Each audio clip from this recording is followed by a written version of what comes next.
Bienvenidos. Esta es la recapitulación por segmentos de Solo Negocios Radio, transmitido el 3 de octubre de 2025, donde Alejandro Sandoval Murillo, del espacio de Solo Negocios, desarrolla el tema de derecho de empresa y este segmento sobre derechos entre comunidades indígenas. Continuamos en Solo Negocios Radio y en lo que volvemos al aire, punto conclusivo. ¿Está bien? Va en consonancia de los objetivos macro. El bien máximo es proteger el tratado. Y si de eso acompaña en el tiempo el crecimiento de la sustitución industrial mexicana, felicidades. Pero entiéndanlo, va a costar más caro. Todas las reformas del año pasado, constitucionales, las legales de este año, repercuten en costos. Estas en particular de comercio exterior repercuten en costos. Cómprenlo y así será. No hay más. Regresamos al aire. Vamos a cambiar de tema, siguiendo en consecución de derecho de empresa, a un tema vinculado a las comunidades indígenas y afromexicanas. Dentro de las reformas constitucionales del año pasado, ya lo comentábamos en su momento, están modificaciones para tener un fortalecimiento a las comunidades indígenas y afromexicanas en nuestro país con respecto a la inversión pública o privada que ocurra en sus comunidades. Y obviamente no estamos hablando meramente de una inversión de, pues van a poner drenaje o algo así. No, cosas que realmente puedan repercutir en su operación. Ejemplo, el Tren Maya, ¿no? Pero también un hotel o un resort de entretenimiento y cosas de ese tipo.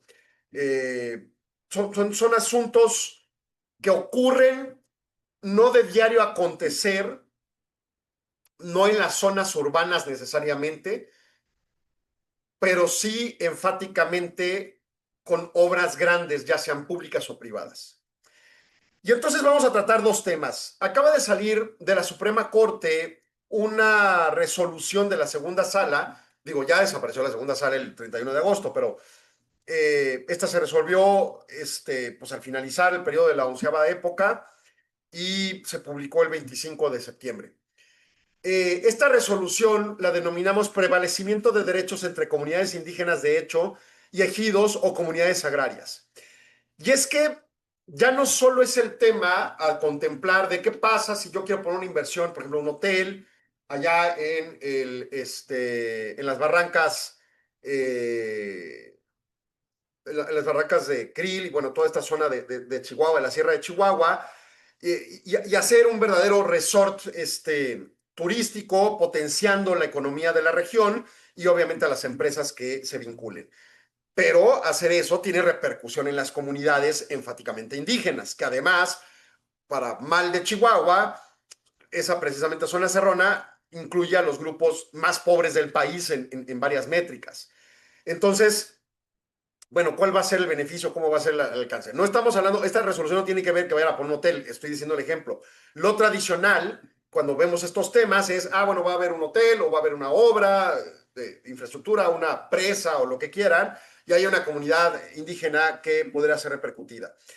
Pero también ocurren potenciales conflictos en donde, por ejemplo, los ejidos es algo construido a partir de la reforma constitucional de 1917 y en su caso, o la constitución del 17, la nueva constitución del 17, 1917, y en su caso, toda la estructura de reforma agraria que brindó todos los ejidos.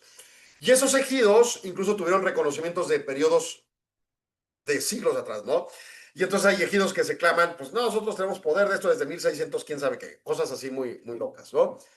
Pero las comunidades indígenas pues todavía tienen ancestralmente mucho más tiempo, ¿no? Entonces, aquí hay una colisión de conflicto entre un grupo indígena y un grupo agrario. Y el grupo indígena además es de hecho, o sea, no tiene un reconocimiento legal por la legislación aplicable, en este caso la agraria, y al ejido sí le tiene pues es un ejido, ¿verdad? Es una figura jurídica formalmente construida, ¿no? Bueno, la Suprema Corte reconoce esto y la segunda sala resuelve el amparo directo 33-2020 por el ministro a cargo del ministro Alberto Pérez Dayán, o ya exministro, y la secretaria Irma Gómez Rodríguez. Bueno, en la resolución judicial estableció un criterio de gran trascendencia en la jurisdicción agraria y de derechos humanos, determinando cuál va a ser la regla para reconocer el prevalecimiento de los derechos entre una comunidad indígena de hecho y un ejido o comunidad agraria.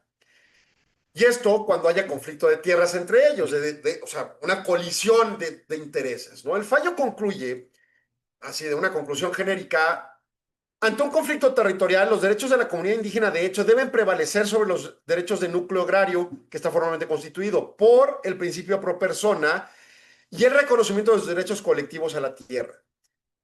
Y entonces, siempre pensamos en el ejido como una entidad creada, como les digo, en la Constitución del 17, de 1917, de un grupo de, normalmente se asume así, vulnerables frente a, por ejemplo, los ciudadanos urbanos o la empresa que quiere llegar a invertir, ¿verdad? Pero también a los grupos indígenas. Y entonces, cuando dos vulnerables se enfrentan, ¿cómo se resuelve? ¿No? O al menos presuntos vulnerables. El caso concreto es un conflicto de la propiedad de tierras en el ejido Pino Gordo y una comunidad indígena que alegaba ser poseedora y legítima ocupante de una porción de ese territorio ejidal, no de todo el ejido.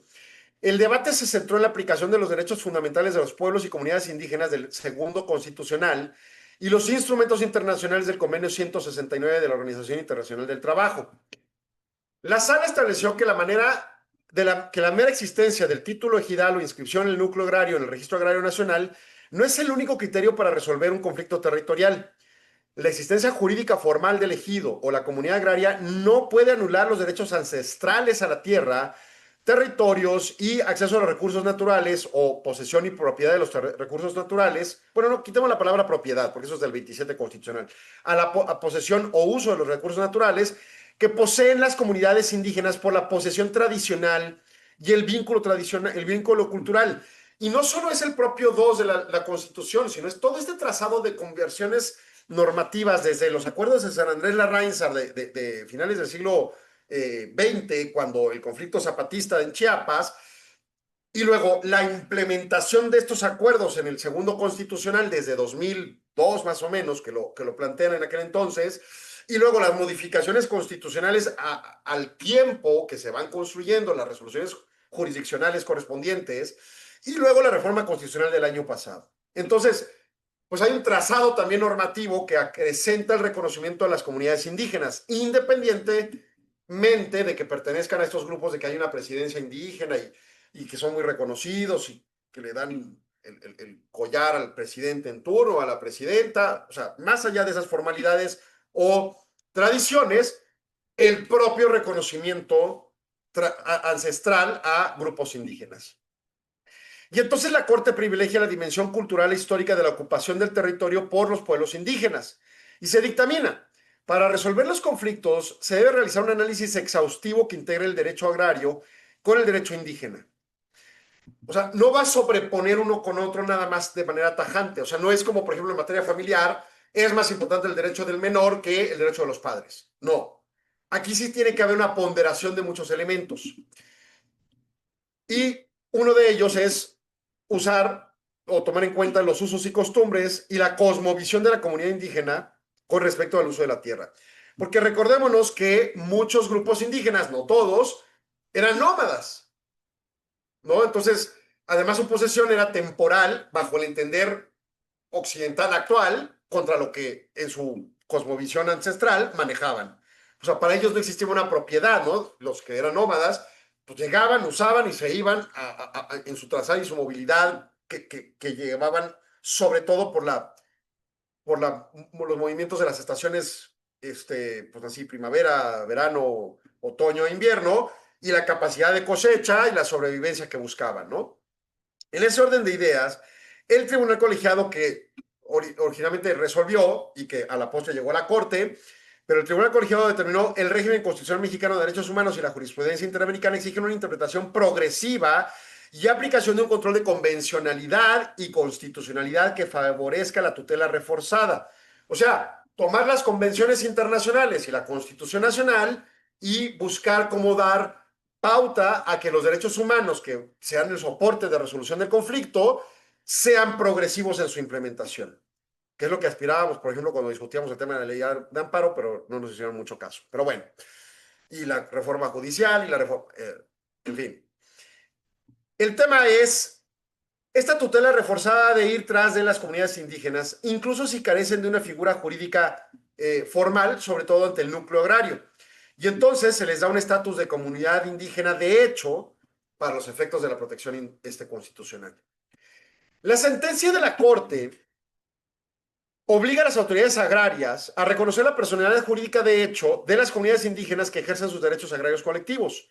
En un litigio, la carga de la prueba se desplaza del ejido o la comunidad agraria formal, que es virtual la existencia de la posición tradicional y ancestral de la comunidad indígena, en lugar de que ésta tenga que probar que tiene título. O sea, la comunidad indígena se va a presentar en el conflicto, ya sea administrativamente ante la autoridad o jurisdiccionalmente ante la autoridad competente del tribunal agrario o el tribunal colegiado, el que sea, y dirán, oye, nosotros somos de este grupo indígena y aquí está nuestra historia y aquí estamos reconocidos, pero no somos una entidad formal, somos una comunidad indígena de hecho. Y aquí está este ejido o esta zona urbana, porque eso eventualmente se va a trasladar para con nosotros. Yes, it will. Y pues ellos sí son una comunidad formal. Lo lógico es que el demandante tuviera que probar, pero como en materia laboral, el actor de la demanda, pues no tiene que probar el trabajador, tiene que probar el patrón, aunque sean pruebas negativas. Entonces aquí le traslada la carga de la prueba a la comunidad agraria. Oye, tú prueba que no es una comunidad indígena de hecho. Tú prueba que se los acaban de inventar y sacar de la manga que son la tribu, pues no sé, de los Star Wars o lo que quieran, ¿no? El fallo constituye un avance significativo en la consolidación de la autonomía y libre determinación de los pueblos indígenas, reconociendo los derechos humanos colectivos como limitados a las figuras de derecho agrario positivo, como los títulos ejidales, cuando entran en colisión en la posesión ancestral indígena. Entonces, la Corte estableció que los derechos territoriales de las comunidades indígenas de hecho deben prevalecer sobre los ejidos. La resolución se fundamenta en el principio pro persona de los derechos humanos, que como que se les olvidó en múltiples resoluciones recientes, sobre todo en normas que se están implementando hoy por hoy, y el convenio 169 de la Organización Internacional del Trabajo, otorgando una tutela reforzada a los derechos de las comunidades indígenas. ¿Por qué la OIT? Porque tiene ese principio de tutela reforzada. La existencia del título ejidal formal no es suficiente para anular los derechos ancestrales a la tierra basados en posesión tradicional. Para resolver los conflictos se tiene que utilizar el control de convencionalidad, o sea, usar el argumento del 133 constitucional, de que es igual la constitución de las convenciones internacionales, y obviamente la parte de la constitución propiamente, considerando usos, costumbres y vínculo cultural de la comunidad indígena de hecho. La sentencia confiere personalidad jurídica de hecho a estas comunidades no formalizadas con respecto a los títulos formales de los derechos agrarios colectivos. Y la carga de la prueba se traspasa a quien tiene ese título original jurídico frente a quien lo asume de hecho. Entonces, como principio, es una resolución que va a estar muy vinculada con lo que vamos a tratar ahorita que regresemos al último segmento, que hablará de la reforma propiamente al artículo 2 con respecto a las empresas. Y es donde me lo voy a extraer esta temática y este tipo de resoluciones al vínculo con las empresas. O sea, hasta ahorita, la resolución que corresponde, que acabo de dar cita, está estrechamente vinculada a la colisión entre la comunidad indígena y la comunidad ejidal. Veamos, ahorita que regresemos del corte, cómo pasa lo correspondiente, pues, a la comunidad genérica indígena frente a las empresas. Entonces vamos a corte, regresamos en segundos, no se vaya, siguen Solo Negocios. Agradecemos su atención. Solo Negocios Radio se transmite de lunes a viernes de 4 a 5 p.m. a través de Radio Mexicana 1300 AM de Ciudad Juárez o en nuestras redes sociales. Si gusta ver los siguientes segmentos, el programa completo u otros programas y segmentos, siga indicaciones en el texto adjunto o visite www.solonegocios.mx. Radio Mexicana, nuestras noticias, presentó